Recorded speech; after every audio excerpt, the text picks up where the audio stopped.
Good morning, I'm Jae Rhim. So back in 2009 when I got my Creative Capital grant, I was working on a project and was finishing a project on FEMA trailers that were used after Hurricane Katrina to house disaster victims. The people living in the trailers were dying and getting sick because of the formaldehyde that was off-gassing from the walls. And later that year, the EPA designated formaldehyde as a known carcinogen.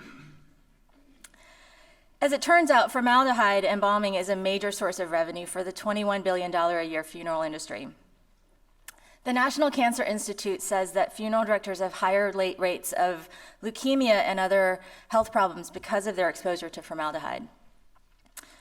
By trying to preserve our dead bodies with toxic chemicals, we deny death, we harm the living, and we harm the environment. A lot of people think that cremation is a green alternative, but it actually uses a lot of energy and it releases a lot of toxins into the air.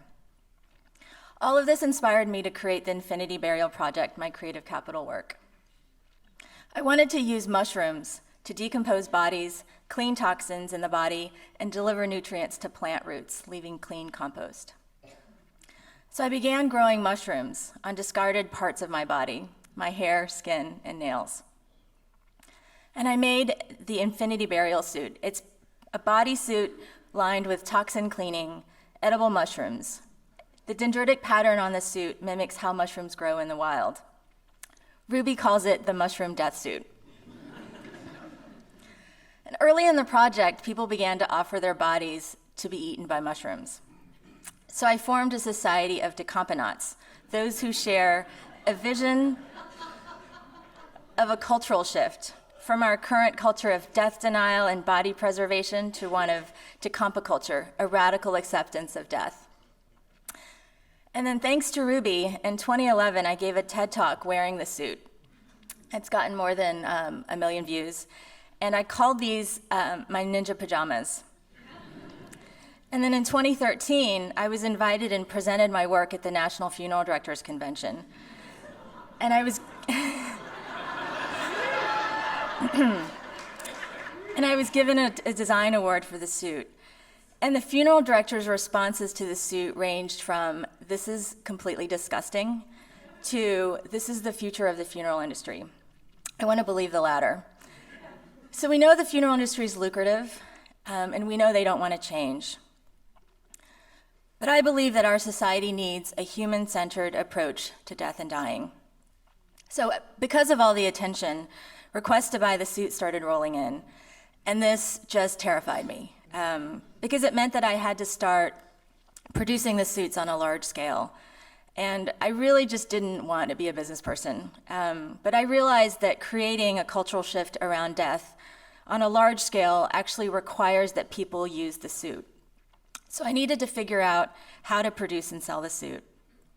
Colleen Keegan, thank you, Colleen, suggested I started working with MBAs to better understand the funeral market.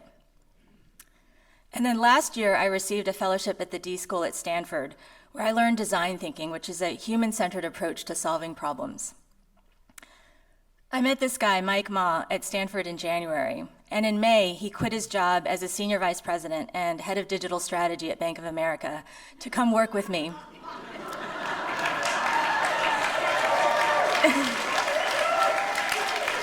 Shit became really real then, because he has a wife and 3 kids, and so, yeah, serious.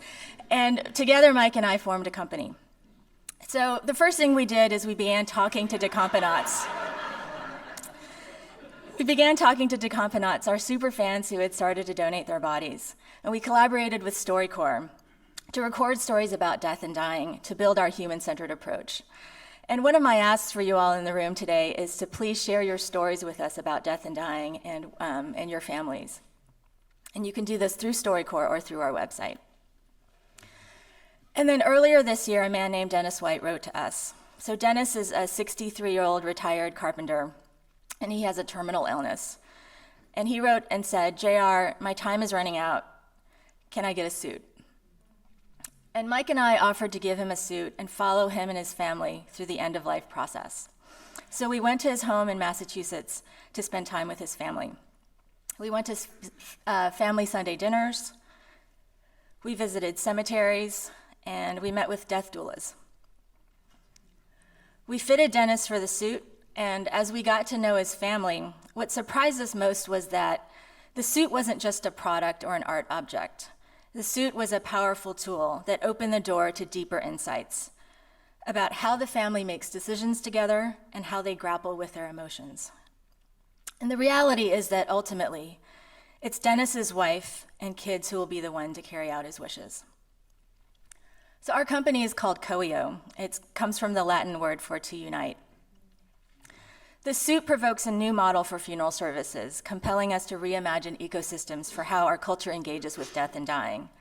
So now we're working with Manufacture New York, which is a fashion tech incubator, and we're working with the former head of Nike Air Jordan and a team of fashion designers to develop a new couture version of the suit. Yeah. And the suit should be out later in the year. And we're looking for early investors in the company. We're about to start a friends and family round, so get in touch.